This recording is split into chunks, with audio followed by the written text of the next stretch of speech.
Welcome, everybody, to another episode of Garage Talk Sports. I'm Mills. I'm Bobby. And I'm Nick. And we are here in the garage again. No Ryan with us this week. It was fun having him on the show last week, tagging along.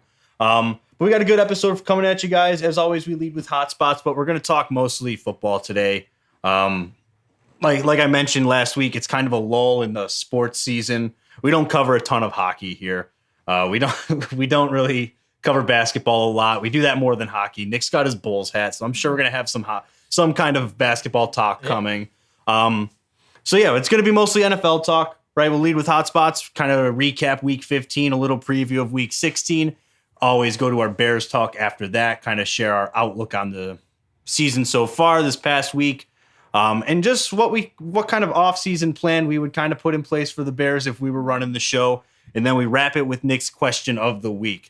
But like I said, we'll start off with our hot spots here. Nick, I'm going to kind of volunteer you to go first. I was going to suggest me going first after you asked, but I'm going to go first anyway, because not only is it a hot spot, but it's also going to be a hot take coming fast. Okay. NBA Christmas Day, in my opinion, and I know I'm going to get a lot of flack for this, better than Thanksgiving football. One, because I've always watched Christmas on I've always watched basketball on Christmas. I have not always watched football on Thanksgiving, and I will give you the full reason why I think it's better. The league gets to pick what games are played, exactly what matchups. The NFL is limited to the Lions play and the Cowboys play, and they have to, depending on how they're set up their season schedule, there's going to be a set number of teams that play. The NBA, when Kobe played against Dwayne Wade, it was always Lakers versus Heat, one of the biggest rivalries in all of sports. And then when LeBron went to the Miami Heat, it was Heat Celtics. And it's just they always pick the last 3 games of the night are the 3 biggest rivalries in the NBA at that point in time. So Bucks versus Celtics, the 2 best teams in the East last year and this year, are going to play again on Christmas Day. Mm-hmm. Then you have the Grizzlies and Warriors, who had a very hot series that was very contested and got a lot of pushing and shoving in there. So that's another one. And then Suns Nuggets, the 2 teams that are fighting like crazy for that middle of the road, trying to bump up to the top of. And it's like, I understand people who like football are going to like football Nick. more. It's a hot take. People who like basketball are going to watch basketball more. But if you completely take out the fact of if you like basketball or football more, it makes more sense. It's a special day to play a sport that happens during that time of the year. If you're going to make it that special, then make it special. And as a league, pick what games are going there. Well, so going off of that a little bit, I believe the Lions and the Cowboys both worked out contracts with the NFL to always play on Christmas Day. No, I understand they always do. So I'm not going to fall. The NFL you're limited if you have the Lions and Cowboys in there because of how the NFL schedules in place. You're limited on what teams could possibly play those 2 teams. Yeah, I don't know the scheduling process for Thanksgiving. I feel like what they try to do is. I guess I get your point, because really what kind of rivalry is Bills Lions? So I get what you're saying with that point. But I'm going to have to disagree with you, Nick, because I'll tell you what I'm going to be watching on Christmas Day this year. And I'm going to be watching football. I'm not. I agree. The only way I catch the NBA games is if like my dad or my uncle throws those on. Because it's nothing against, like you said, people who like basketball more are going to gravitate towards basketball, and people who like football more are going to gravitate towards football more. If I'm talking about what sport I like, when I think of Christmas, I don't think of the NBA. When I think of Thanksgiving, one of the first things that comes to my mind is Thanksgiving football, turkey bowls that you do with your friends or family. Just the overall culture of football around Thanksgiving as a holiday, I think, is bigger than what basketball as a whole around Christmas. I think they're both iconic, and I'm not going to lie, I feel bad that the NBA has Christmas on a Sunday this year, because I know NFL games are going to take away from these games. Yeah. For me, I always thought it was cool. NBA had Christmas Day. Cool. That's their thing. They get to, no sports are being played on Christmas. Your options are the 3 NBA games. I was cool with it. And I liked like you said, I never thought about it, but yeah, they always do seem to put rivalries in that game, which is cool. And then it's Thanksgiving or football had Thanksgiving, and it's like they were both separate and they both worked. Now with Christmas on a Sunday and Christmas on a Sunday, and the NFL is going to play games. Dude, I think the NFL games are going to get more attention. I'm not saying that it's not. I'm just saying it's better and I forgot this part, Christmas Day jerseys.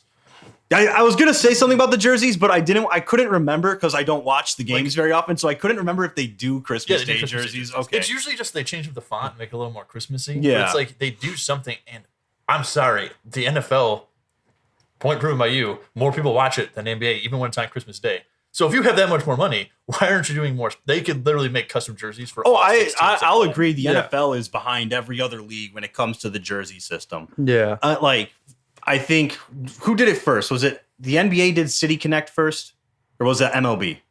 NBA did City Connect. Okay, so NBA City Connect, then you have the MLB follow suit with that. I mean, you have even the NHL has different like throwbacks and alternate jerseys that they can kind of wear more frequently. Like the thing that sucks about the NFL's jersey system is they have to declare what games they want to wear their alternates.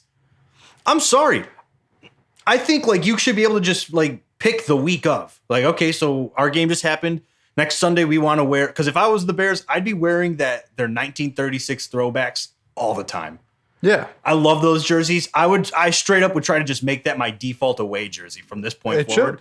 But it's cool. Like they're so behind on like you get to have 2 alternate jerseys, and one of them is like a throwback and the other is your color rush jersey. Yeah. And it's like, no, I get you only play 16 games, but it would be cool as hell to see a City Connect jersey in the NFL. The NFL is too big and too like popular to not be tagging along and jumping in. That's a money machine. Take the pure views out of it from football and basketball, because like I said, there's going to be more people watching basketball or football than basketball. But it's like, again, we've always talked about the NFL. Pull from other sports that do things successfully. Like, why don't you have custom jerseys for a special day like Thanksgiving? Yeah. Why don't you?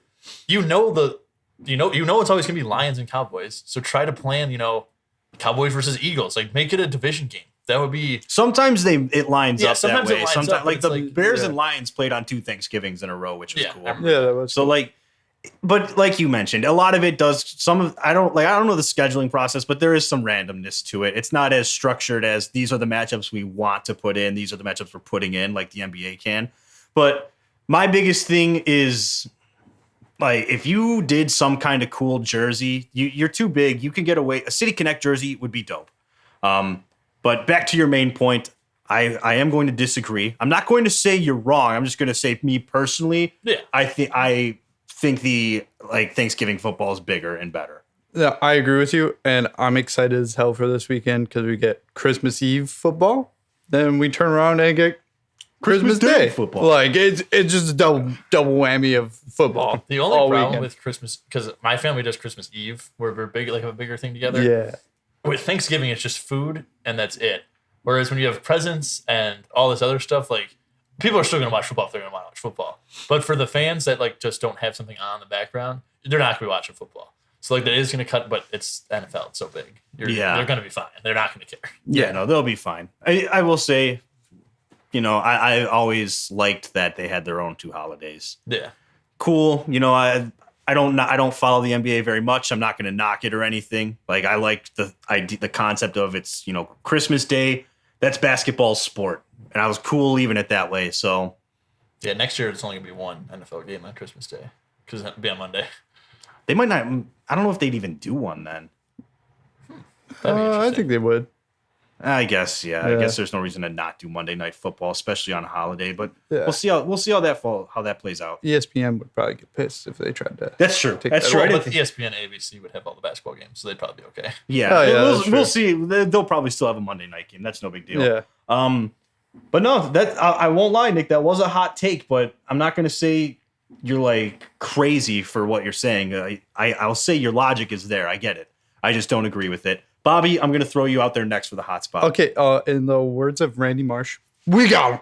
We got him. We got him. All right. Dansby Swanson gets signed to a 7-year, $177 million contract to the Cubs. This is huge. I like Dansby better than Carlos Correa. Honestly, he's one of the best shortstops. He's got a great baseball name. He's just got a Dansby Swanson. Dansby Swanson.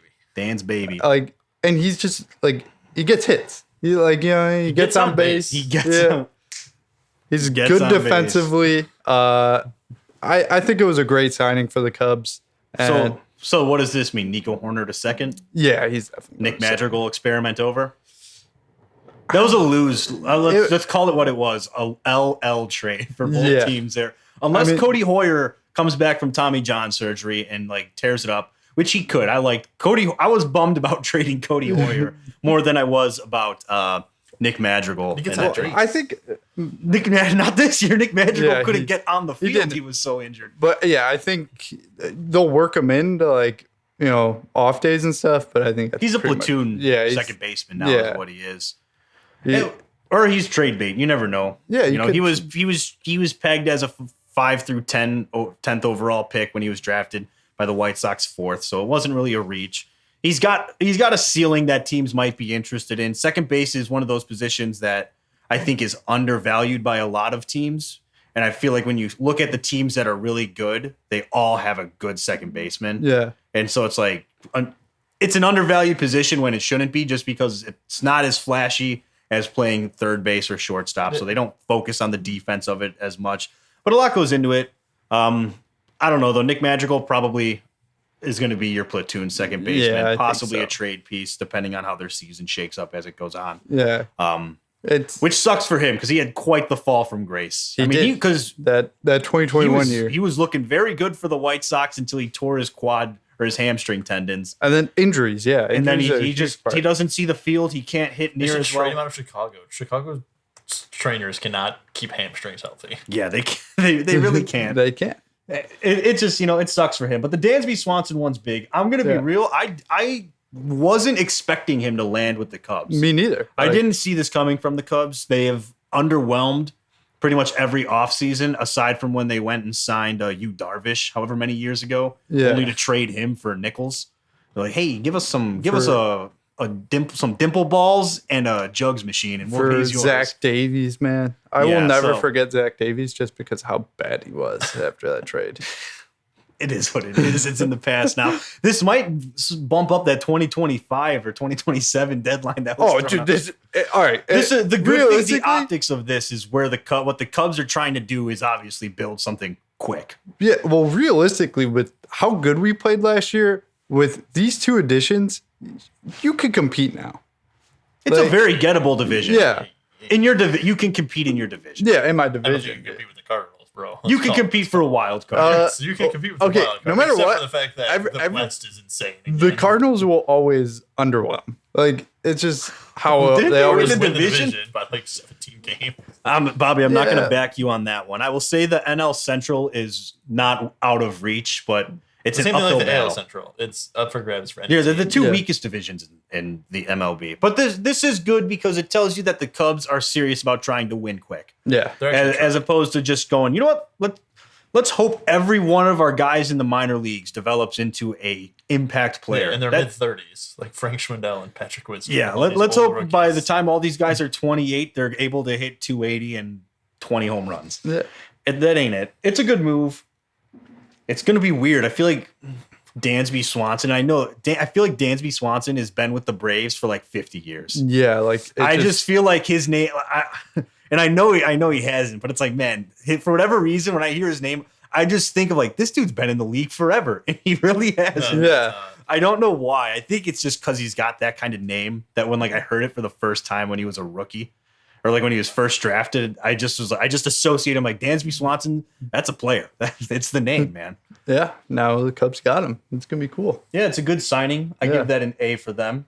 7 years, $177 million, not bad. Got the bag, good for Dansby. Yeah. I'm going to take it over here with my hot spot, and I'm going to kind of stay in the MLB, same position actually. So last week, I talked about Carlos Correa. Carlos Correa was agreed to a contract with the San Francisco Giants. Well, today they said psych, right? So Carlos Correa has now signed with the Mets. He has signed a 12-year, $315 million contract as opposed to a $13,380 with the Giants. And there's some murkiness about why it happened. So one report is that the Giants weren't thrilled with the results from Carlos Correa's physical and backed out of the deal. Okay, whatever. They're claiming that they didn't see eye to eye on his physical results, weren't comfortable with it, but he felt he was still good to go. I don't know. Kind of a weird one there. Failed physicals happen. But then Scott Boras, who is Carlos Correa's agent, came out and said that the Giants didn't even communicate anything to them. they canceled their introductory press conference where they were going to be announcing him as their shortstop, and then just never responded to Scott Boras again. So they went and saw getting signed elsewhere. I don't know who to believe. Scott Boras is Scott Boras, you know. I don't like Scott Boras. I don't like him either. I personally think Scott Boras is bad for baseball. My guess is they probably not lied, but they probably got a non-quality level doctor to like you pass your physical, and then the Giants found out about it, and then probably asked like, we need a real physical by this point, or the deal is off. And then now Scott Boras is gonna be like, well, no, it was them. Yeah, what I think is the most likely scenario is Carlos Correa had an injury that he didn't share with anyone, said he was good to go. Doctor on the physical, the doctor mentioned that he had overcome this injury in the regular season and that no one was aware of it. So then now the Giants are like, whoa, we didn't know he had an injury or anything. Yeah. Pulled out based on that. That's what I think is the most likely. Yeah. But like I said, I think Scott Boras is bad for baseball. He is known as the max contract guy. He just is going to go and you know what? It's his job. So I'm not going to knock him for doing his job. But every one of his guys gets these earth-shattering record contracts, and it's like it's not good because it's taking away the way you're setting the market for positions. It's just out of hand. You know, especially in baseball where there's no stop. Like Steve Cohen in Hawaii, it was like, here's how much we're offering Correa, and it was like, boom, now you're $68 million over the cap, but it's like you're just paying more penalties. Yeah. So if you have a ton of money, you're paying money. So it's like in the NFL, you can't keep pushing the market because eventually it hits the wall of the salary cap. You can't go over it, so we can't offer. Right. The luxury tax system's a joke. Yeah. And you know what? There's a reason he's the agent for baseball players, because guess what? You can there's a luxury tax. He can keep demanding this insane money. But the thing that sucks is there's nothing against Carlos Correa, but he's going to be 40 by the time this contract ends. So we're going to talk about it's going to become an albatross for what I'm going to say the last 5 years of his contract is going to be an absolute. It's going to be like the Pujols contract with the Angels, where it's like nothing against Albert Pujols. No one's denying first ballot Hall of Famer. But, dude, you were making how much money to hit 205 and a couple of jacks every season? I just don't like how these long-term contracts are just getting thrown out there like it's nothing. And then all these guys at the end of their careers are most likely not going to maintain that production through age 40. And now we're going to be talking about how they're not living, how their contract isn't fair. Is like it's an unsatisfactory contract for teams. They're untouchable, blah, blah, blah. And it's like that's how the end of the contract is going to play out. It's just annoying. It's annoying, but you know what? Hey, it's the way the system's set up. So I guess I can't sit here and be like, oh, you're a scumbag. Yeah, that's not my point. It's just as frustrating. Yeah. But yeah, that's my hot spot there. Also, kind of interesting. I've never seen that happen where a team just backed out last second. Yeah, that is weird. How are you feeling about the Benintendi signing? Oh, yes. I didn't mention that last week. You did. I think it happened. No, I'm happy with Andrew Benintendi, to be honest with you. And Billy Hamilton. Yeah, Billy Hamilton's back on a minor league deal. Oh. That's a fan favorite move right there. Yeah. But no, the big one is Benintendi, which I'm very happy. I was talking with a friend of mine around the trade deadline when I thought the White Sox were going to try and make a splash to get back into the win column, and I mentioned Benintendi, and then obviously it didn't. Up to Toronto. What? Toronto ended up getting him. No. He ended up going to the Yankees. He couldn't play in Toronto because he wasn't vaccinated. He's still not vaccinated. Who cares? I don't. Yeah, how often are you going to go out to? Yeah, I don't really care. But I just remember I was like, you know what? I would have been happy if they traded for him, and then the trade happened, and I was like, well, as long as the Yankees don't extend him, maybe there's a chance the White Sox get him. Did I think the White Sox were going to sign anyone major? No, I kind of was like, they're going to do shit like they always do every offseason. We're going to go find a new veteran who is serviceable but not great to play second base, and we're going to hope that our first baseman that we converted to corner outfielders can somehow become good defensive players in the outfield. I like the Benintendi move, though. And now Gene Segura's still out there. I would be cool with Gene Segura. I would like them to address second base long term, to be honest with you. Gene Segura is he'll hit 280 and get 15 to 20 home runs. He's not like a whatever they did with whoever they got 2 years ago in the trade deadline. That second baseman. Oh, Cesar Hernandez. Yeah, who just Cesar Hernandez, who for the one half season of his entire career where he hit the ball well. It's like, we're going to trade for him. Why? Because this guy, for you bought into his 3 months of really good baseball when you have 5 other years of mediocre baseball to go off of. That's another thing that kind of irritates me a little bit with sports. Is it's like when guys have been so bad for so long and then they have a flash in the pan and everyone's back in on them, and it's like, why? We know what this guy is. Yeah. For a guy 5 years in the league, we know what you're capable of. Yeah, you're not changing anyone's minds. The closest thing in the NFL to that was Tannehill. But Tannehill was always an enigma in Miami because weird coaching situation. He never really had true quarterback experience for more than 1 year of college. So it was like, what is Ryan Tannehill actually? I feel like you always get into the NFL where it's like the Matt Flynn guys of like, they come in for like the last 2 weeks of the season when Aaron Rodgers is sitting out and they throw for 1,000 yards in 2 games. And you're like, that could be our new quarterback. Yeah, Matt Flynn's the perfect example. Yeah. I think he holds the NFL record for most passing yards in a game. I think, yeah, he does. I'm pretty sure it's like 560 yards. Yeah. Jeez.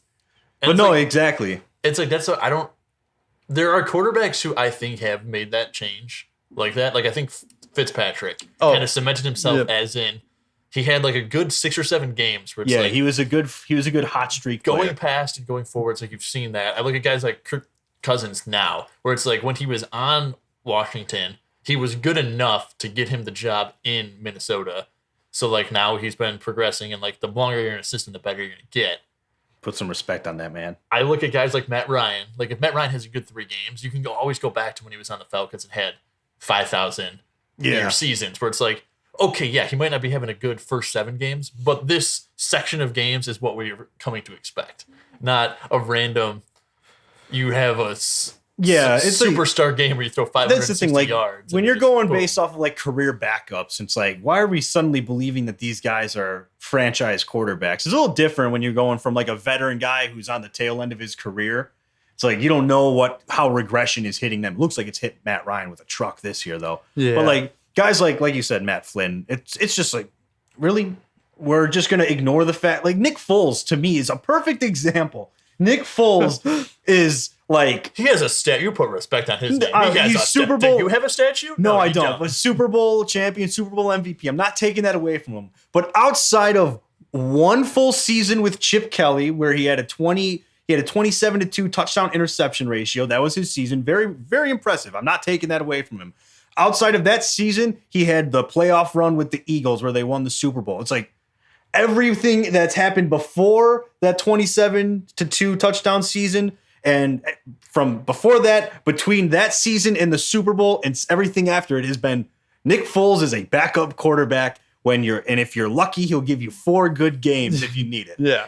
And yet people still think Nick Foles, like there's Colts fans out there because Nick Foles is going to be starting this week because they benched Matt Ryan again. There's people out there go, why haven't we been rolling with Nick Foles all season? He won a Super Bowl. Have you not seen anything he's done outside of those 2 isolated incidents where Nick Foles was good? Well, the Falcons game where he came in on the Bears. Okay, cool. So let's pull it. We'll add an extra 1 half of football to that. Against the worst secondary in football that year. He sucked ass every time after that. Yes, he beat the Bucs with the Bears. Very cool. Good for you, man. That was an unimpressive game for everyone. It was like 18-16 was the final score.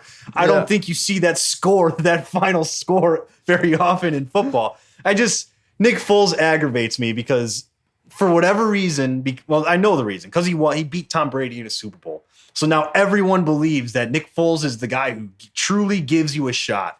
And he doesn't. To me, it's so weird when he doesn't make mistakes. It always gets brought up because I always look back at like Taylor Heineke. If he gets lucky for 4 games and wins a Super Bowl, he is always going to be held at like this high degree. But yet he barely loses to Tom Brady, and people are like, "No, we're going to bench him for Carson Wentz." But it's like, but you pretty much got rid of Carson Wentz for Nick Foles because Nick Foles won 4 games in a row. Yeah, and so it's like Taylor Heineke almost beats Tom Brady in his first game ever in a playoff game, no less. Like you're like, no, he's mid tier, but it's like it's a lucky couple flips of certain games, and it's like. Yeah, and see that way far away from greatness. I don't think so. Taylor Heineke is he's another interesting one because it's like I'll say it. Taylor Heineke is unimpressive overall as a quarterback. Just strictly what you see on paper, like his throwing ability, his decision making, and everything. It's kind of like, this dude doesn't have a big arm, not very accurate, semi-mobile, not super mobile. but like there's no traits about him that scream franchise quarterback. Yet it's the way he carries himself is what changes that Washington. It's not not necessarily his talent that changes the Washington football team's dynamic. It's just who he is. Like his leadership. Yeah, it's his leadership. It's his attitude. But it's not like you're not selling the farm so Taylor Heineke can come be your franchise quarterback. No, that's one of those things where it's like, well, shoot, this guy. It's like Minshew. Gardner Minshew's another great example. Who might be getting the start tonight. Who might be getting the start as well. Yeah. We're throwing out all the names right now. Sure he is getting the start. Yeah. He's most like the Eagles have almost no reason not to do. I would sit Hurts the rest of the season. Yeah. I'm pretty sure you're locked in now because there's two. Yeah, there's 2 games left. Yeah. 2 games left. The worst you can. Right? Well, 3 because with this. Okay. So never mind. That disregards my point. Then I was going to say the worst they can finish is 3 loss, and they hold the tiebreaker over everyone else. But never mind. No, but everyone's out in that division. Yeah, I think but I'm talking about the number 1 seed against the Vikings. Oh, yeah. I thought I'm pretty sure if they win this week, they clinch the first round bye. Yeah. But Minshew's another example. It's like, yeah, there's nothing about Gardner Minshew that makes you go, holy crap! Look at the attributes on this guy. Not a super strong arm, accurate, not super accurate, not the most mobile guy, but like sneaky mobile. You know what I mean? Yeah. It's like, so those are all things where it's like, we're going to say when you go to arm strength, accuracy, and just like physical traits, height, speed, etc. He's a C+, B- kind of player. A+ mustache though. A+ mustache. He's got the full beard now. So, but it's like something about Gardner Minshew, his attitude, his mentality and everything. That's what makes him different. It's just so weird with like how quickly sports go in and out, like they're in on a guy or not. And it's just like, come on. At some point, the Nick Foles one is the one that drives me nuts. At some point that you got to realize he's freaking 33 years old and has had a combined like 18 good games of football. Well, what are we doing? Well, like now it's like Carson Wentz. It's like, dude, he sucks. Like the book is out. It's out. Like he's done this year until he got hurt. He was doing okay. He was doing okay. Top 30 of course. For 3 weeks. If he was doing so great, why would they roll with Taylor Heineke Carson for the rest of the year? He got hurt and he's got last bones and paper skin. Yeah, so one goes down, the other one goes down. The problem with Carson Wentz is like he's the opposite of those guys. He's got a strong arm. If he was smarter, he would be more accurate. But Carson Wentz plays hero ball. Yeah. Where he's the guy who's like, oh, I know that this next play is going to be a big play. I have to make the big play. And it's like, that's the reason you're playing yourself out of a starting gig right now is because your refusal to take the easy passes, make the easy plays. And like when he was doing really well and had that MVP caliber season with the Eagles before his injury, where coincidentally Nick Foles, did what he did. Yeah. But like Carson Wentz, his hero ball wasn't biting him in the ass. You know what I mean? It really wasn't it wasn't coming back to bite him. It was kind of like what we've been saying Mahomes was getting away with, except the difference is Mahomes has sustained this. So now I think it's safe to say Mahomes is just a really freaking good quarterback. Yeah. Whereas Carson Wentz was getting lucky. But his refusal to adjust and play smarter is why he's such like a hot topic and controversial quarterback in the NFL. I mean, I'll go back to Mahomes. It's like if Mahomes has an injury like Carson Wentz does, maybe he turns into Carson Wentz. Because if you lose that little bit of that athletic edge that you have because of an injury that affects your career, that'll happen. So it's like, is it the injury? Is it him? Is it him being on not as good of a team? Yeah, I think it goes without saying Mahomes is obviously more talented overall. But I get your point. Once a big injury happens, that can change your entire play style. And Carson Wentz never really adjusted his play style, and that's what's haunting him now is that his play style stopped working. And it's like, well, it stopped working, fix it, change it. Like, Mahomes' play style is still working. I'm willing to bet if Mahomes' play style stops yielding the results it does, he will change the way he plays quarterback to be more to adjust to however, like he'll adjust to what he needs to so the league can't beat him. Whereas Carson Wentz just doesn't do that. Yeah, he will. Yeah. So we're in on the football talk. Yeah. So. Yeah, we are. My biggest thing about this week for football, I was just going to roll into it. I knew we were already in football. Yeah. Is I hate how people are like, oh, Matt Ryan sucks because he lost the 28-3 Super Bowl and then now he lost 33-0 against the Vikings. So I was like, tough. He's haunted. How many quarterbacks are out there going to put up? The Patriots defense was amazing that year. You put up 28 points so fast. Not his fault. And then you're up 33-0. Also, not your fault as Matt Ryan. You scored 33 points. I think we've talked about it before. If you can put up 21 points in the NFL, you should have a chance. You're giving your team a chance to win. Yeah. No, I agree with you, Nick. Now, the jokes are writing themselves at this point. He needs to make the playoffs, get the biggest playoff lead, and then lose that. He has that. He has that already. Well, no, it's the Super Bowl. No, he has it in the NFC Championship game to the 49ers. Really? Yeah, they were up like 24-3 on the 49ers. Damn. I think it was the year the 49ers went to the Harbaugh brothers played each other. What was that, 2012? Was that 2012? This 2013. The Ravens 49ers Super Bowl? 2013. 2013. Yeah. So it was that season. The Falcons were the 1 seed, NFC Championship game. They were tearing it up, and then just absolute claps defensively, which is what no one ever seems to talk about with these Matt Ryan leads, is absolute defensive collapses. Now, the Super Bowl one, I pinned that the most on Kyle Shanahan. Oh, yeah, it's 100%. Because you can go back to the moment that sack fumble happened on like 3rd and 2. The Patriots defense wasn't stopping the run. You're like 2 first downs away from icing this game, quite honestly. If you get into field goal range and score a field goal, you pretty much put that game away because there just wouldn't be enough time. Yeah. But Shanahan's like, no, we have to keep running the ball. We have to keep throwing the ball. And then the sack fumble happens. And that's really the only part in that Super Bowl where I go, man, that's tough, Matt Ryan. You're involved in that one. But it wasn't his fault. It was a blindside sack. Yeah. His running back missed the block on the blitzing linebacker. But no one talks about the defensive collapse. To lose a 33-point lead is not on your quarterback. Matt Ryan didn't throw interceptions. In the second half, too. If I can all in the second. Like if you throw, congratulations to the Vikings. Yeah, Kirk Thuggins is back for that one. That is the biggest comeback in NFL history. Yeah. So, but it's like if you return the opening kickoff, then force a 4-and-out, score a touchdown, get a pick six. Like, okay, you're up 21-0 in the first quarter. Mm-hmm. Stuff can happen. But when it's just 33-0 in the second half. Yeah, and that's the thing. Is like. And that's what I was saying. Like Matt Ryan, he didn't turn the ball over. No, Kirk Thuggins had a lot of turnovers. Well, Jalen Reagor caught those. He was not back in the first half. He was back in the second half. Yeah, well, both of his interceptions, the general reception is that they were both squarely on Jalen Reagor because it was the one that just doinked him off the shoulders. Pick six. Okay, when you hit your receiver in the shoulder pads, you threw an accurate ball. Yeah. The other one, I don't know what Jalen Reagor was doing. He just stopped running his route. I'm not saying Jalen Reagor is getting to that ball and catching it, but he stopped running his route right as Kirk Cousins fired it out. And so it's like, it looked really bad. But even the announcers of the game were like, Jalen Reagor just stopped running.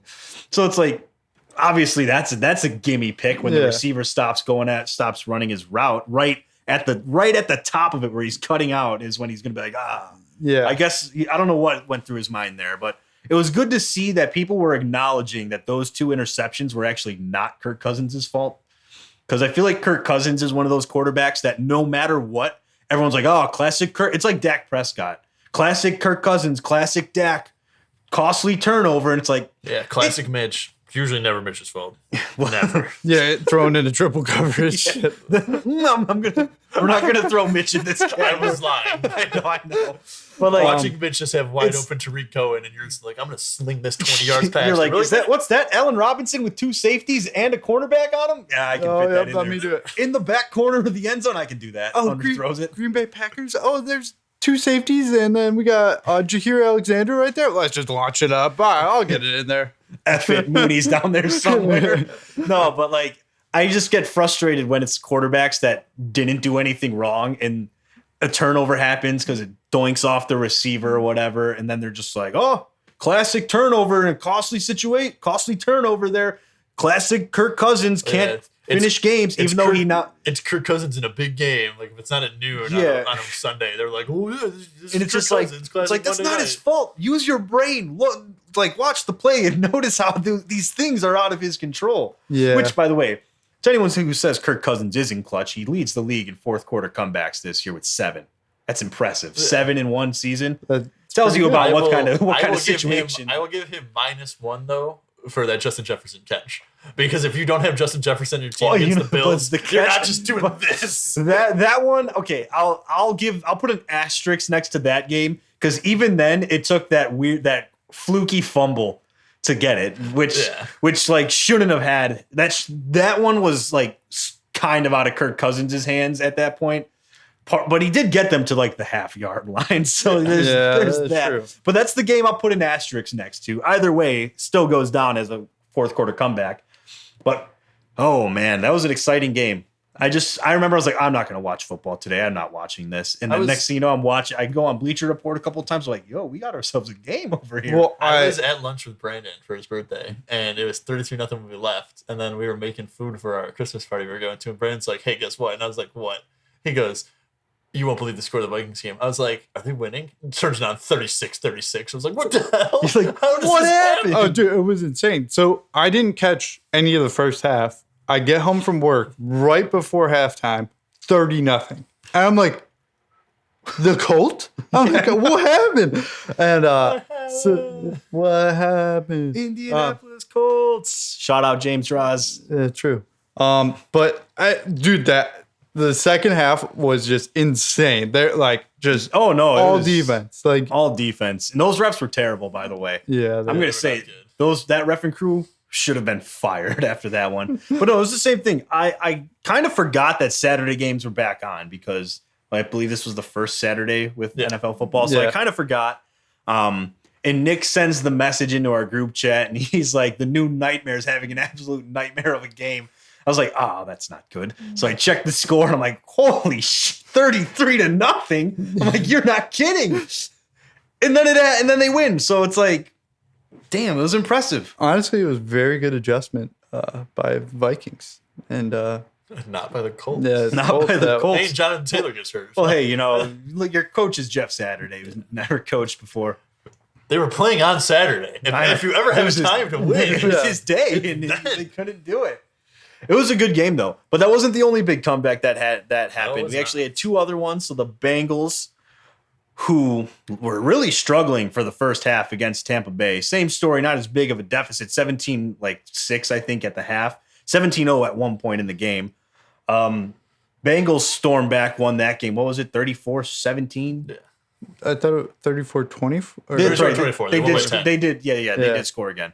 But it's like they just, boom, flipped like crazy. Joe Burrow is him for anyone who is still questioning that. I still question a little bit. Nah, my big takeaway is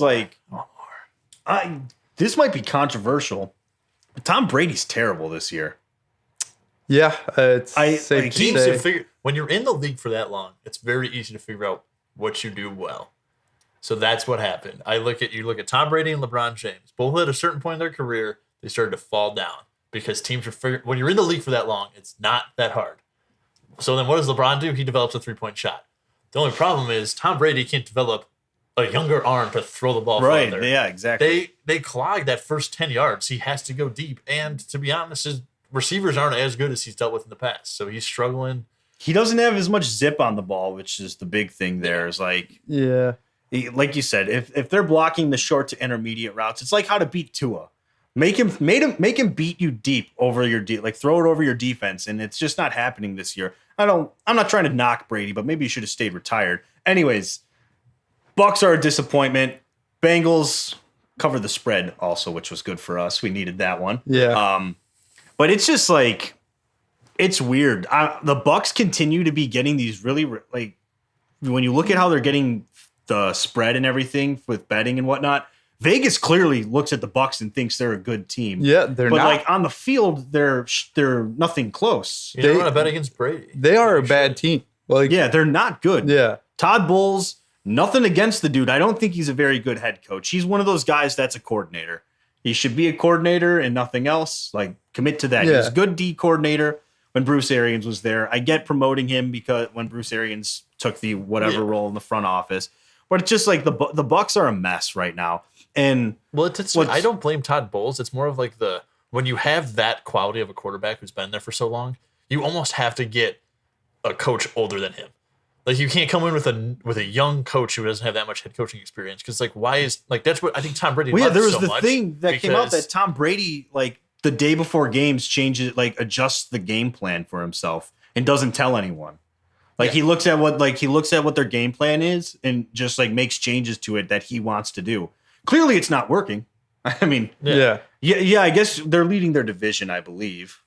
Yeah, but like it should be up there. It's an unimpressive division to be leading. Yeah, it's like, it's not. There's no bragging rights. They have a losing record. Like I believe. realistically, so it's like the NFC East back in the day. When they won when you weren't even 500 and you had a chance to make the playoffs. Yeah, and realistically, the Panthers could win the division. Panthers could sneak Everyone in there. could win the division. Yeah. That division's wide open. Did the Falcons make it? The Falcons are in last place and are not out of the running. The craziest thing is Matt Ryan on the Falcons this year. I think the Falcons might be in first place.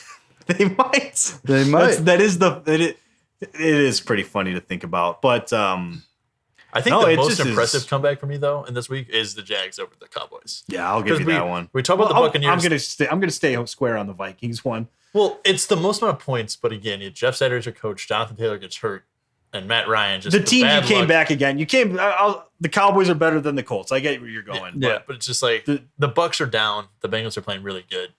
Jacksonville, they had a very good hot start to the season. I thought they were going to be a team that was going to make the playoffs as a wild card team, just because the way they were playing offense, defense wise. And then they kind of lost their spark, which younger teams happen. That tends to happen with them. But then you run into the Cowboys and you're losing. For sure, when I saw the score of that game, I was like, lost for Jacksonville. Easy cover for this Cowboys for the spread. Not even worried about it. And then all of a sudden, I look after the game and I was like, oh, that's a loss for the Cowboys. Yeah, no, the Jaguars are. Here's what's happened for the Jaguars is Trevor Lawrence is finally turned in, like he's arrived in the NFL now. Yeah. The developmental stuff is like he's on the tail end of it, and he's right on the cusp of becoming just a legitimate like NFL. I don't want to say star because I don't want to oversell it, but like he is on the cusp of being a franchise quarterback. Yes, I don't like Trevor Lawrence. I'm not saying he's not going to be as good as these other guys, but like for whatever reason, when I hear him, I don't think of Justin Herbert. Like I don't think of him like I think of Justin Herbert, Joe Burrow, Pat Mahomes, obviously, Josh Allen. Like I don't think of him in the same tier as those guys, and that's not a knock on him. It's just like I don't know. I can't even tell you why I don't see him in that same category. Obviously, he's got a lot to do to get there. I think it's just consistency. It's just consistency is probably the biggest thing. Continuous games of that. I mean, I always look at it too as I've talked about it before in preseason games. Zay Jones had 6 catches with 3 touchdowns, 109 yards. Yeah. Is that busted coverage? Trevor Lawrence still those are busted plays. Throw, yeah. But so it's like, okay, he's still doing the right thing, but it's like I'm not going to crown him as like a stud quarterback. If all you have to do is throw to a wide open guy, I'm sorry, if you're the first overall pick, I mean, you better make that open throw. In the last 5 games, he's 14 for 2 interceptions. Yeah, so in the last 5 games. He leads the league in passing yards, passer rating, touchdown interception ratio. Like he's legitimately the best quarterback in football right now.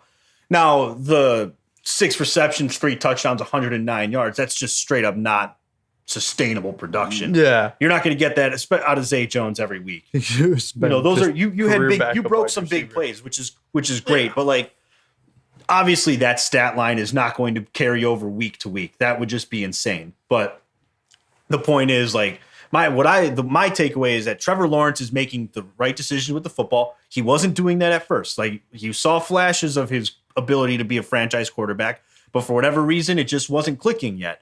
And part of that is getting up to the speed of the game. I think he finally adjusted to how quick DBs can get to the ball when he throws it. And so that comes with his decision making. Now he's not as careless with it because he knows he can't be as careless with it. Yeah. So now once you reach that point of, okay, I know what I can get away with and I know what I can't get away with.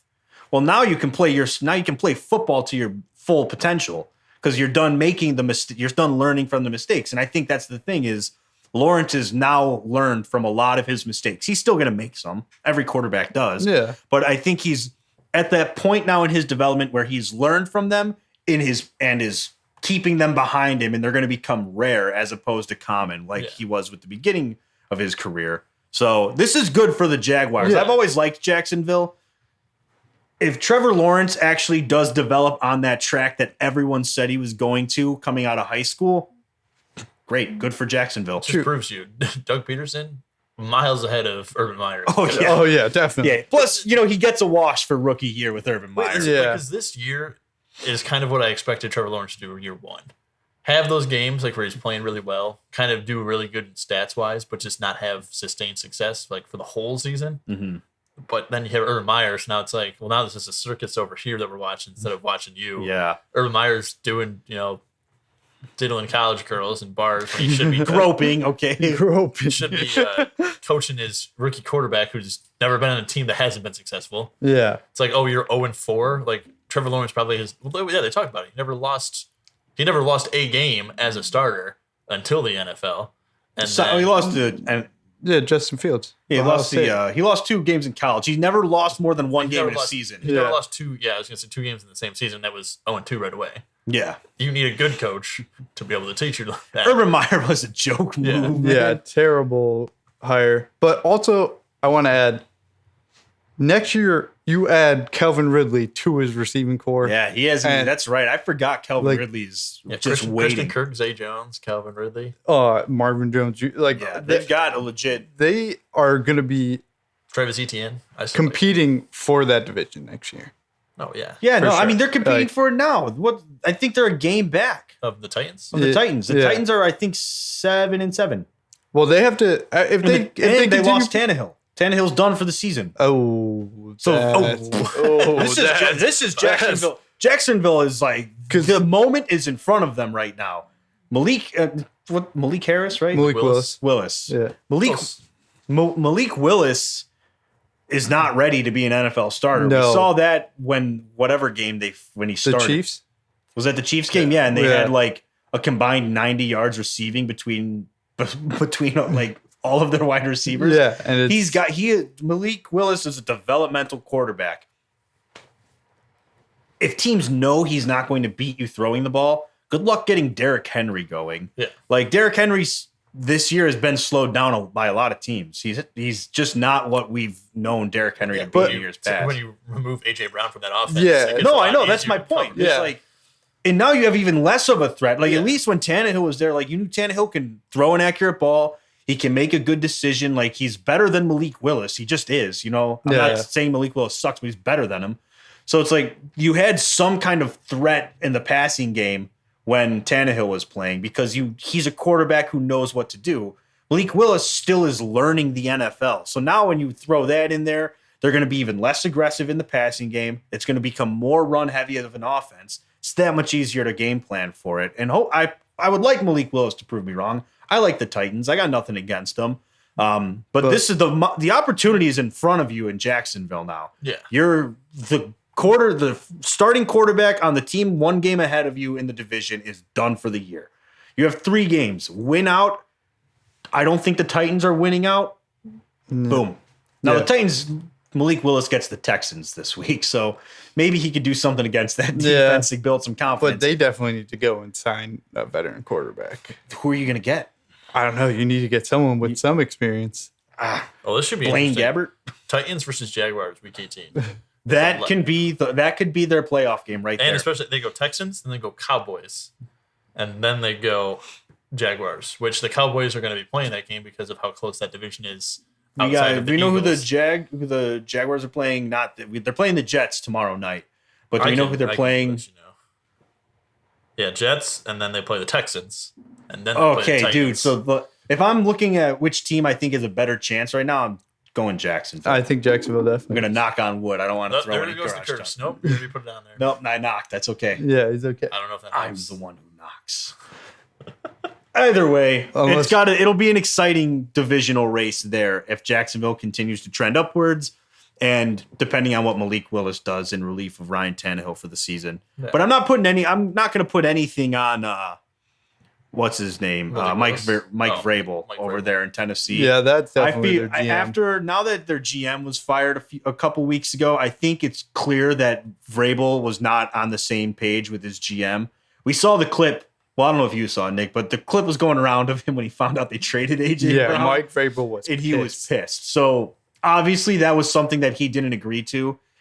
I don't know what the direction of the reason I say this is because they're going to bring in a new GM, and a lot of times a new GM means he wants to bring in his own coach. Yeah, I get that, but not this time. I don't think it will happen. No, that's what I'm saying. Is AJ Brown has come out and said that he wouldn't have left.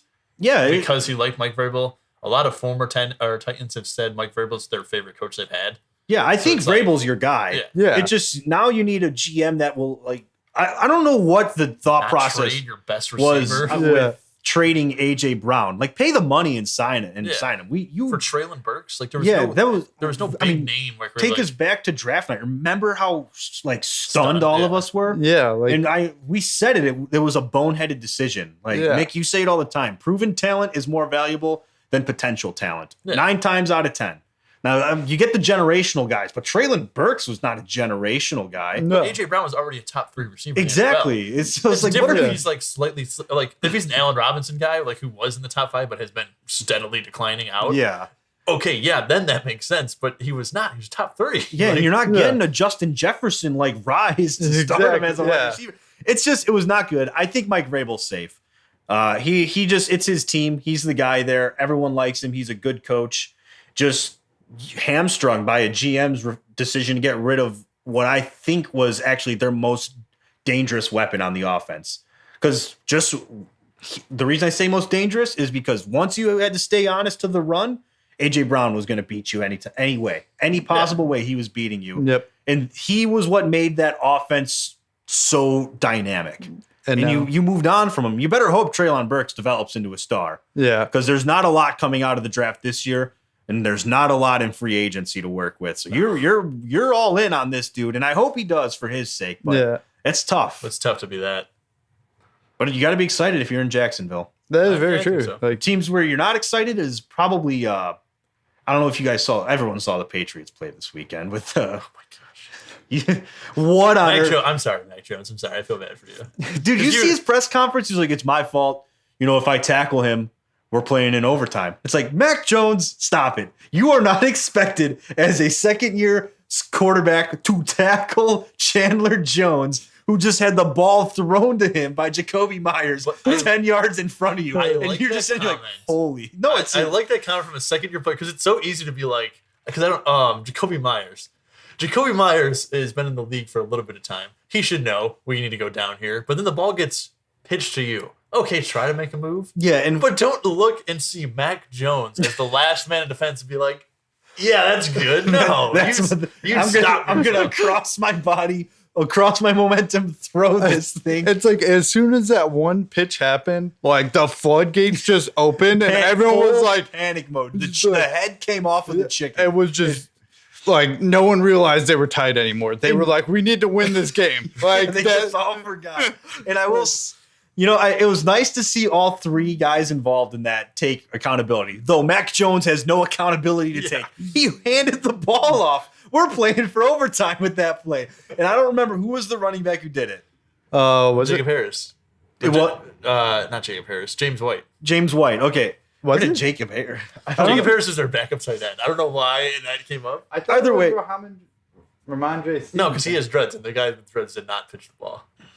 Either way, Damian Harris. Is that what that's a player? Instead of saying Jacob Harris, I think it was. I don't know who. I don't remember which running back it was who did it, but he was like, if I don't pitch that ball to Jacoby, he's not trying to make that play. Which is yes, you did that, and like you said, Bobby, everyone forgot they were tied, and in that moment, Jacoby Myers forgot that they were tied. It was like, oh shit, we're losing this game. It was like. Oh my gosh, who was it in the NBA Finals when he rebounded the free throw and took it out? J.R. Smith? Yes, it's up there with the J.R. Smith of just completely forgot where you were at, what the situation was. And I feel bad because Mac Jones stood up there on a podium and said, I take full responsibility. If I make that tackle, we play in overtime. No, I'm sorry, dude. I respect it. But just so you know, Mac, the whole world knows that was not your fault. Everyone in football is not looking at well, what a bum. Mac Jones can't tackle this 6'6" defensive end who just caught the ball and is able to stiff arm him because Mac Jones is standing there flat-footed. It wasn't Ramondre Stevenson. Because Mac Jones is standing there flat-footed like, oh shit, that just happened. I would love to be in his head. That had to be like, when he's Like, what? watching that, he sees He was like, whoa. And then what? imagine the best just eating a stiff arm, then laying on the ground and watching him just run into the just end like- zone after you lose. You're like, what did I just have happen to me? Mac Jones got hung out to dry on that So play. funny. I feel bad, but that's up there with that. That's in my like top 3 worst moments right there. Yeah, that's up there with when the Colts did that stupid fake punt. Do you remember that against the Patriots in the playoffs? Adam Shaheen. Not Adam Shaheen. God, what's his nice name? Oh, I don't remember, but it was he just hikes the ball. it was literally the gunner gets under center. No one. There's like 5. Oh, I yeah. okay, I know I what was you're talking gonna about. say, Yeah. That is the worst play in NFL history. Yeah. Right there. No, You it's gotta- close with the Washington, at the time, the Washington Redskins. Whoa. It's like going Okay. into the end of the second half. They're about to kick a field goal. They're down like 25 points, 26 points, and they go to kick a field goal. But then they run a fake. So everyone runs to the side except for the holder and the center. So they snap the ball, but then it's timeout by the other team. So it's like, all right, we're not going to try that again. It didn't work. They called Right. it. So they do it again. And then he just launches a ball up. It gets picked up. They run it back for a touchdown. They're down 33 points. And I'm just like, what is going on? I think I'll have to show it to you guys. It's Yeah, like, that dude. is like, the reason the Colts went so brutal is that it was a playoff game. Yeah. I think that was the AFC Championship game, Oh and they my ended up getting blown out. Yeah, that was the game. That was the Deflategate game. yeah. Oh, think okay. about My Yeah. favorite is Pat McAfee talked about it. He's like, he was never supposed to hike the ball. It's like, but why did that even happen? He That's was just never supposed to snap. snap that ball. That play was so bad. Oh my and now the Patriots get to be on the other side of that feeling. Yeah, that has to be awful. Oh, dude, Belichick had to have been livid. Yeah. That's funny. It's hilarious. Things that make football great. Gosh, that was too fun. Yeah. I feel so bad for Mac Jones. That's tough. That is very tough. That's a tough one. Do But you it wanna- was exciting. I'll say that. Yeah, it was really exciting. Do you want to jump into some Bears talk? We can leave the rest of the football stuff for our next pick segment. Yeah, So we yeah. can No, kinda- I'll agree with you on that one. We got to fast forward a little bit. We're dragging. We're getting good sidetracking. But yeah, so Bears, we'll just roll into it. Pretty impressive game against the Eagles, I will say. Yeah, you can't Lost complain. 25-20 final score, but the fact that outside of really the Eagles had 2 drives in the second half. Their first 2 drives that kind of like they showed that this is why we're the number 1 team in the NFC, arguably NFL, depending on who you talk to. But like they had 2 drives where they just outmatched the Bears on the field. But outside of those 2 drives, the Bears hung in with them on both sides of the ball. Justin Fields once again did his thing. Very difficult to stop with his legs and everything. But I'll give him credit as well because you're in that game. You don't have Darnell Mooney. You don't have Chase Claypool. You lose Equanimeous St. Brown early to a concussion off of like the very first play. Yeah, very first play. N'Keal St. Harry's Brown. inactive. Yeah. 2 plays after the St. Brown injury, Tevin Jenkins goes down, Yep. gets carted off on a stretcher. Like- Reports are that he's okay. Oh, okay, and everything, good. and he's back to Hallis Hall. He's probably not in full contact or anything. He's Yeah. probably not practicing, but it's scary because it was non-contact neck injury. God only knows what that can be. Yeah. Anytime you see them come off on the stretcher, stabilizing their neck, you're worried. Yeah. And then Jack Sanborn gets hurt. Not offense, but I feel Yeah, like we and just then covered all later, the injuries. yeah, then later in the game, Jack Sanborn goes down with an ankle injury. He's now been placed on season-ending IR, which Yep. sucks. But I think he's done enough for the Bears to look at him as like a guy to keep around. Oh yeah, he's your. I don't know if what their plan is going to be with like in terms of starting linebacker. I would give him the nod just because I think he's done well enough to where he's made it to where that's not a pressing need on your defense. He does very well. Yeah. So you have some comfort knowing that okay, Jack Sanborn plays pretty solid football in this position. We don't need to worry about spending on it right now. Save that for another offseason if you even have to. Yeah. Yeah.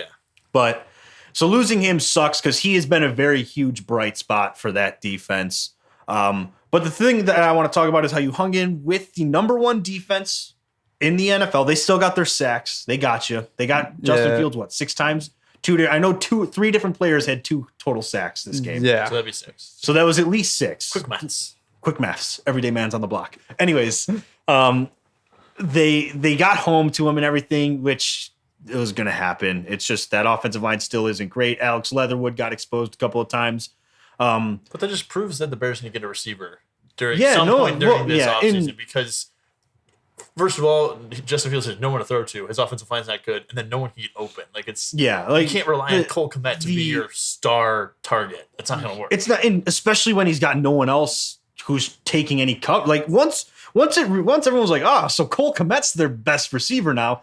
Well, come on. First off, tight ends are like, that's a difficult position to get going all the time. That's why the upper echelon of tight ends is so small. Yeah. You know, when you talk about top 4 tight ends, it's not really debatable. Like it's a pretty clear cut 4, and then everyone else is under them, whereas wide receivers way different.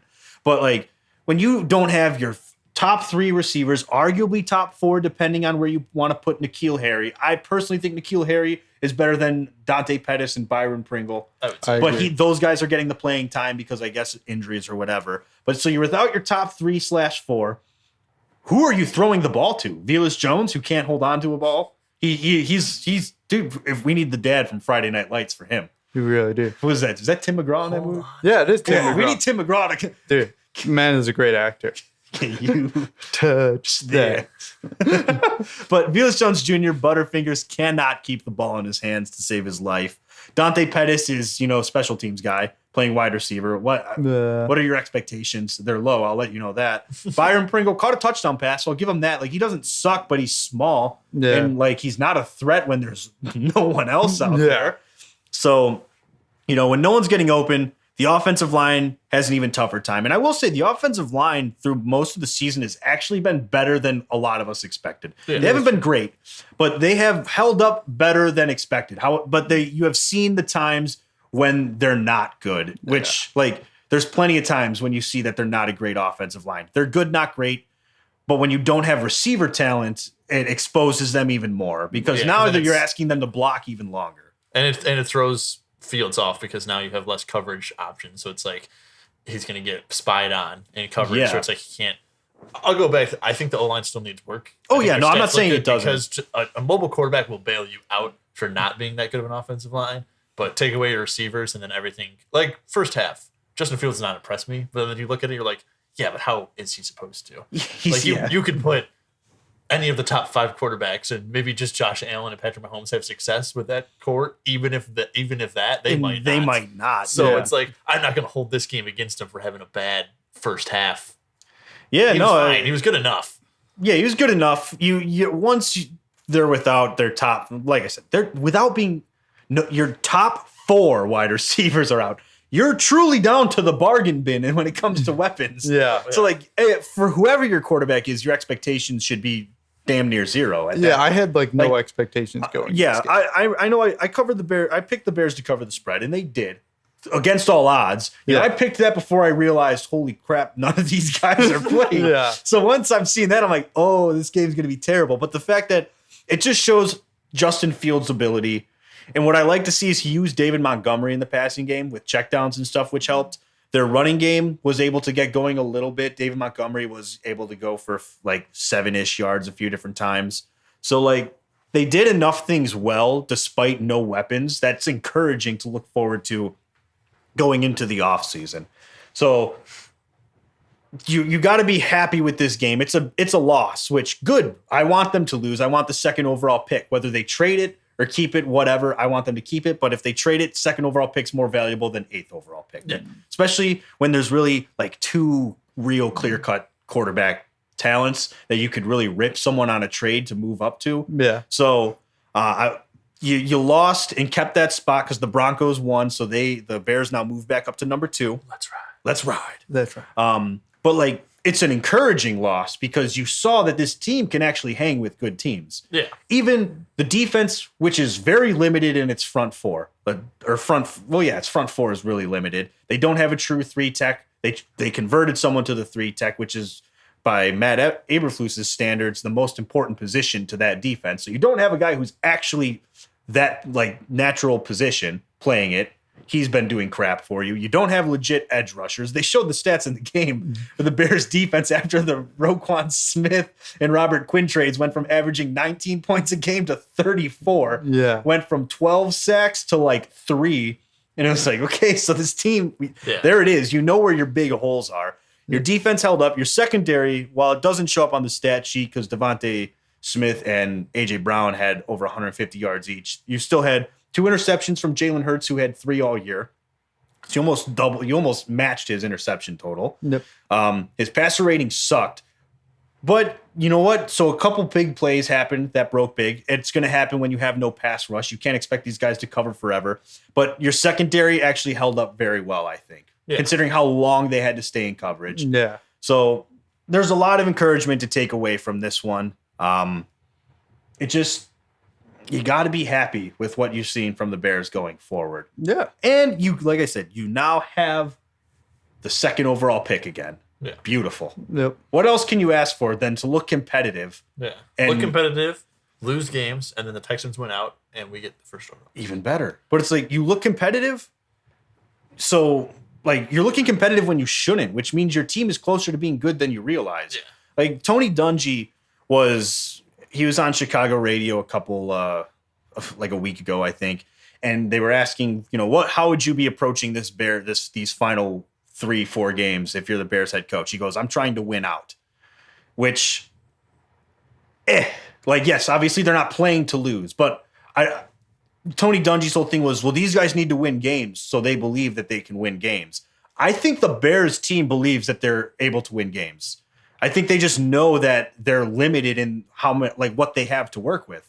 Yeah. Players know what their team is and what their team isn't, and they're all playing like they believe they can beat anyone. So I don't think there's a confidence issue, because I honestly think they're coming back from it and going, well, damn, we're playing better than people expected us to. Yeah, because add a couple of pieces. If you're on the defense, you look at your offense, you go, if they had a star wide receiver and a good O-lineman somewhere, now we're talking about a legit offense. Offense is looking at the defense like, all we need is a pass rush.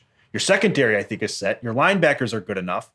Get a pass rush. Force the quarterback's timing to be thrown off a few more times a game, and it's a whole different ball game. I think the Bears know how close they are to being a great team. Yeah. The only thing I look at is Dungy and the teams he's coached, and I think he's usually coached older teams and an average age, where it's like when you trade guys like Roquan and Robert Quinn, who are mid to upper 20s, where it's like those guys don't want to keep losing, because then it loses their focus for 2 years. They can't see the future because they're like, we had success. Now it's going to take forever to get back to success, and they lose themselves in those games. But with all these guys being so young, and Matt Eberflus doing a good job of the culture, and Justin Fields on the offensive side, I think they think that they can win. Oh, so, yeah. You don't have to worry about that. Now, if you had older guys who are up in their 30s, you guys like Odell on there, where you're like, well, we're never going to be able to win. Then I get to start worrying where it's like, we have to try to win out to keep the faith with these guys. Right. I don't think anyone on the Bears is like, oh my, how did we lose this many games? No, you expected probably to be worse in that division. Yeah. The Lions made big strides. The Packers are the Packers, and the Vikings are a stud team. Yeah. I think like I said, I think the players know what they are as a team. And I think they're looking at it and going, we're better than a lot of people expected us to be.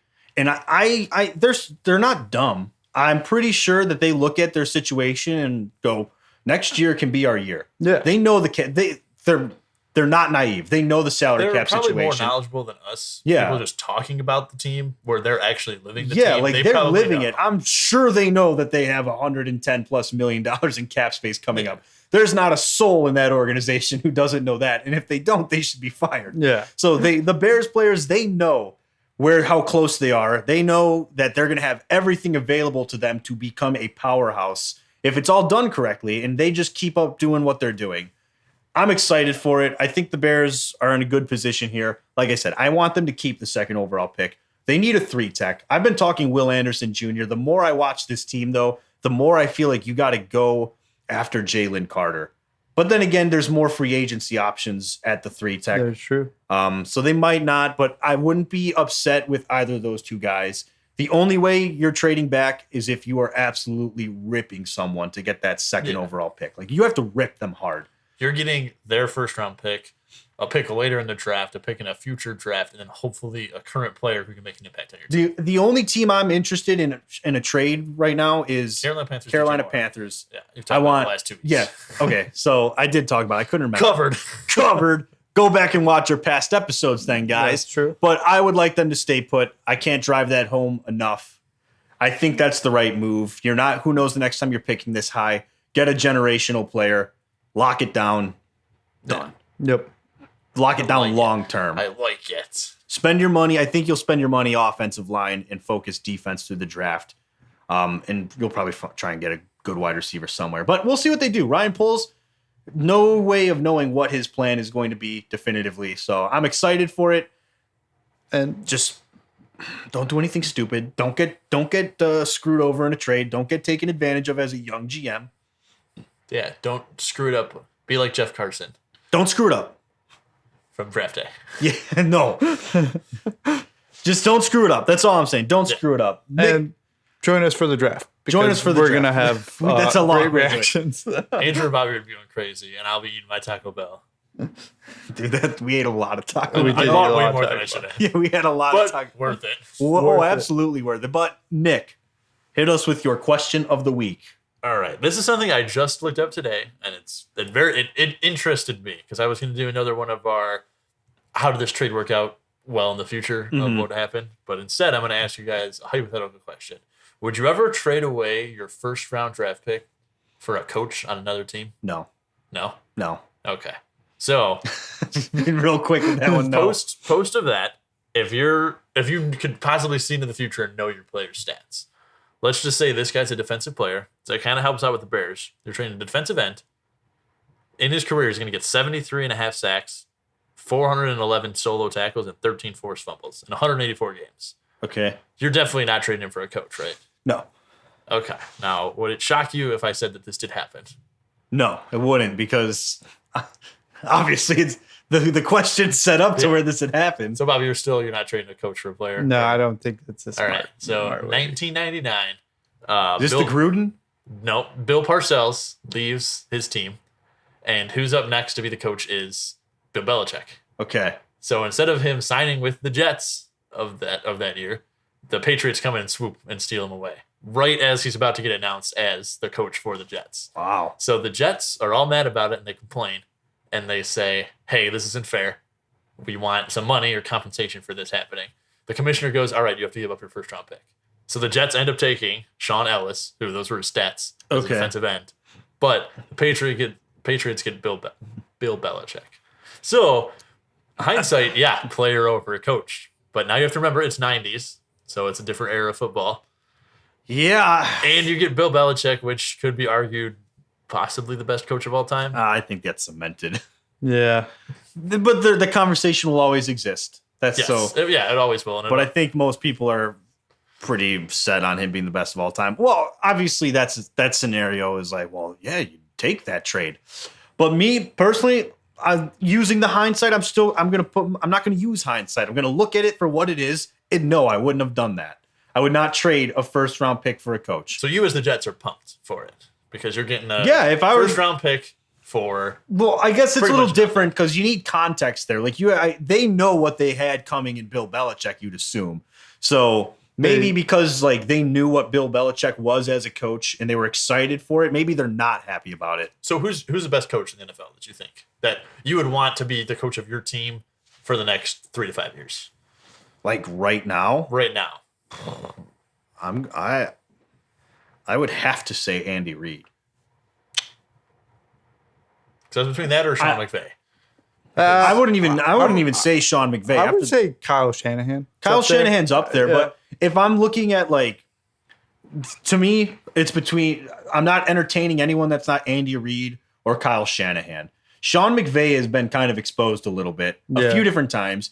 Teams have shown the blueprint on how to beat his offense. We saw the Bears do it in 2018, and then literally the Patriots admittedly copied that same game plan in the Super Bowl to shut down that offense again. So the McVay offense, and then you look at it this year. I mean, the Matt Stafford injury, sure, bad offensive line, but I think McVay has been knocked back down to earth a little bit. Yeah. Whereas when I look at like Andy Reid went into Kansas City, one bad year in Kansas City. They get Alex Smith, winning that division all the time, playoff team every single year since. And then Mahomes comes in, and Mahomes has made them even better. Yeah. Andy Reid has succeeded everywhere he's went. Kyle Shanahan, I think, has one of the friendliest schemes for young quarterbacks and running backs. So I look at it that way. Like the Kyle Shanahan scheme, I just think is like most player friendly. But Andy Reid as an overall coach and just offensive mind is above it all else. So those are the only two guys I would entertain it for. And even still, I don't think I would do it. Okay, so I'm going to reverse it a little more, and it's still in a hypothetical sense. Say the Bears have the 15th pick, because this guy was 12th in the league. So we'll say 15th. So middle of the road pick in this year's draft. So you already know the future draft players that could be there. Would you want Andy Reid or Kyle Shanahan to be the Bears head coach for the next 5-6 years? Or would you want that 15th player? Because, two, I don't think you're trading two away. No, for I'm not trading two. I don't think so. I don't think I would do it. Looking at the context, I think Eberflus is the right coach for the Bears. Yeah. I think they've got something good going there. Yeah. The only way I would look at doing it is if I was coming off of like what the Bears had with Matt Nagy, where they were 8-8, like they're picking in that 18 to 22 range. So it's not a super high value pick. You're obviously wanting to get a new head coach. Then I'm entertaining it a little bit. I don't even know if I would do it then. But then I'd look at it a lot more seriously and go, okay, well, we're still we need to rebuild for another year or two. If I can get a coach that I know is like a coach that will be good, then I'm more open to it. Now, the thing with the Belichick thing is I don't believe he was really much. I think he coached the Browns for like 2 seasons, then went to the Jets to be an assistant, and he was not very good with the Browns. So I look at that one, it's like, obviously it worked out, but like in the context of that situation, I wouldn't have I would be wrong, obviously, but I wouldn't have said Belichick was worth that move. Yeah. And hindsight tells me I'm wrong, but in that moment, putting myself strictly there, I wouldn't have thought it was worth it. Well, that's where it was. I looked up 10 most lopsided trades because I wanted to find a trade at the time that was lopsided and see what. Yeah, I don't think that one was lopsided at the time. But for that's what they have. That as such a lopsided trade of. And that's hindsight speaking there. Get Bill Belichick, which you never know when. Would you trade a player for 6 Super Bowls with that coach? Of course, everyone would just say instantly, yes, I would trade 6 Super Bowls for any one single player. But you don't know if that's going to happen. You can't predict that. But apparently New England back then said, Bill Belichick, you're worth the 12th overall pick. Yeah, no, and they would be right on that one. Which not the first time a coach has been traded. And technically, John Gruden was traded to the Tampa Bay Buccaneers. But he won the Super Bowl? Yeah, he was traded to that team. Well, the weirdest one is there's one in the NBA where a coach was actually traded for a player. Like in the trade, interesting. It was coach for a player, and this is back in the 80s. And it was just like it was so weird to see that. So I'm like, technically, you can't trade a coach for a player, but this is what happened. Yeah, see, when I judge trades, I don't like looking back on trades years after they happened and going, "Oh, dude, you totally fleeced them." I look at it in the moment, was it a fair trade? And if everyone goes, yeah, it was a fair trade when it happened, then you don't get to look back on it and go, wow, you made such a stupid trade. Because hindsight doesn't, you can't see what the future's going to be. That's why when like they look at it, it's like, oh, I would have never made that trade. And originally the Jets won out on that trade. They got 2 first-round picks for a potential head coach. You can only take the reaction in the moment for what it was. I mean, I always like doing that going back though. It's fun to it's like redrafting the draft class. Like no way Jimmy Butler falls out of the top 10 because he fell in the second round. But I always look at the same trade that we've talked about it before. Trae Young for Luka Doncic, most even trade possible, and still to this day. Very even. Still the most even I think trade. Luka's slowly separating now. Yes, but still, like if you're the Hawks, you're not upset. That you got your franchise point guard, so it's like you're not pissed about it. But like that's my thing is you have to take it to judge a trade. You have to judge it based on what it was when it happened. Yes, it's easy to look back and find the loser after it happens, but like in the moment, was it a fair trade? And if it was, then you can't go, oh, this dude made a stupid trade after 3 years later when the trade didn't pan out. It's like, no. Except for the Seahawks. Because everyone thought the Seahawks got fleeced with Russell Wilson. Oh, yeah. Well, they're looking like geniuses. Yeah, they're making out like bandits right now. They really are. And you know who else did? The Lions right now. They're looking at a top 5 pick and a possible playoff team. Yep. But you didn't get a Super Bowl. That one's tough. That's why the Rams aren't pissed. You know, they got the Super Bowl they wanted. They went in, they did it for the Super Bowl, and they got it. No, but I just wanted to bring that up to you guys because I'm assuming you guys would went player because just of how it works nowadays. But I'm like, man, think back. A good one. If say the Jets would have just kept Bill Belichick, maybe Bill Belichick doesn't get Super Bowls. Maybe Tom Brady doesn't get 6 Super Bowls. Like, there's no way to tell what would have happened. No, there really is no way to tell. But true. That was an interesting question of the week. Yeah. And great place to wrap that up. So as always, guys, thank you for listening. If you like what you heard, please give us a like and follow on our social medias. Share us with your friends if you know that they'd be interested in any sports talk. And yeah, thanks for listening, guys. We'll talk to you next week. See ya. See you. Share us with your friends.